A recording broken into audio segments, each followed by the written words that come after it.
Hi friends, good evening అందరికీ. So నిఫ్టీలో మనం ఈరోజు ఎలాంటి ట్రేడ్ ప్లాన్స్ చేసుకోవాలని ఈరోజు మనం మాట్లాడుకున్నాం. సో ఏ ఏరియాస్లో సి ట్రేడ్స్ చేసుకోవాలి, సో ఏ ఏరియాస్లో పీ ట్రేడ్స్ చేసుకోవాలి, ఎక్కడి నుంచి వస్తే మనకు జీరో టు హీరో ట్రేడ్ వస్తుంది, ఇవన్నీ కూడా మార్నింగ్ మార్కెట్లో మాట్లాడుకున్నాం. And side ways area A area అవుతుంది, సో ఇవన్నీ కూడా మనం మార్నింగే మార్కెట్లో డిస్కస్ చేసుకున్నాం అనమాట. అయితే ఎండ్ ఆఫ్ ద డే మార్కెట్ని మనం చూస్తే మనకి ఇక్కడ ఒక సి ట్రేడ్ చేసుకునే ఆపర్చునిటీ ఇచ్చింది. ఓకే, సో అది నేను మీకు గ్రూప్లో కూడా పోస్ట్ చేశాను. సో అంత మాత్రం కాదనమాట. చూడండి, రెస్ట్ ఆఫ్ ద డే మనం చూస్తే, సో మార్కెట్లో మనం చూస్తే ఏ ఏరియానైతే మనం సైడ్ వేస్ ఏరియాగా మాట్లాడుకుంటున్నామో, సో ఆ ఏరియా అంతా కూడా సైడ్ వేస్లోనే ఉందన్నమాట. ఓకే, సో మనం వాచ్ చేస్తే ఆ ఏరియా అంతా కూడా సైడ్ వేస్లోనే మూవ్ అయిందనమాట. చూడండి, ఇదంతా కూడా సైడ్ వేస్ మార్కెట్.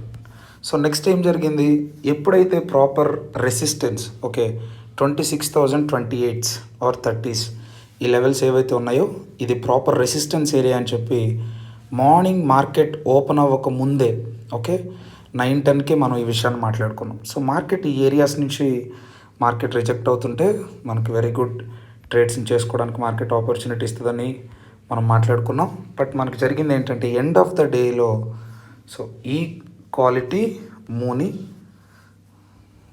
మార్కెట్ చేసింది అనమాట. ఓకే, దీన్ని జీరో టు హీరో మూవ్ అని చెప్పలేం, కానీ బట్ డీసెంట్గా మార్కెట్లో క్వాలిటీ మూవ్ వచ్చింది అనమాట. సో ఇలాగ మనం లెవెల్స్ని ఫాలో అయ్యి లైవ్లో జాయిన్ అయ్యి కాన్సెప్ట్ని నేర్చుకుంటే లాసులు కాకుండా బ్యూటిఫుల్ ప్రాఫిట్స్ని మనం ఎర్న్ చేయొచ్చు అనమాట. ఓకే, సో ఇది వచ్చేసరికి నా పర్సనల్ నెంబర్. సో కోర్స్ ఎవరైనా నేర్చుకోవాలి, ఇంకా ఫర్దర్ డీటెయిల్స్ ఏమైనా కావాలంటే ఈ నెంబర్కి కన్సల్ట్ అవ్వండి.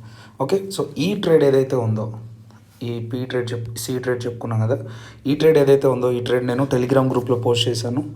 ఓకే, నేను మార్కెట్లో ఒక 1 hour to 1.5 hour ఉంటాను. రిమైనింగ్ టైం మనం లైవ్లో ఉండలేం కాబట్టి టెలిగ్రామ్ గ్రూప్లో జాయిన్ అవ్వండి.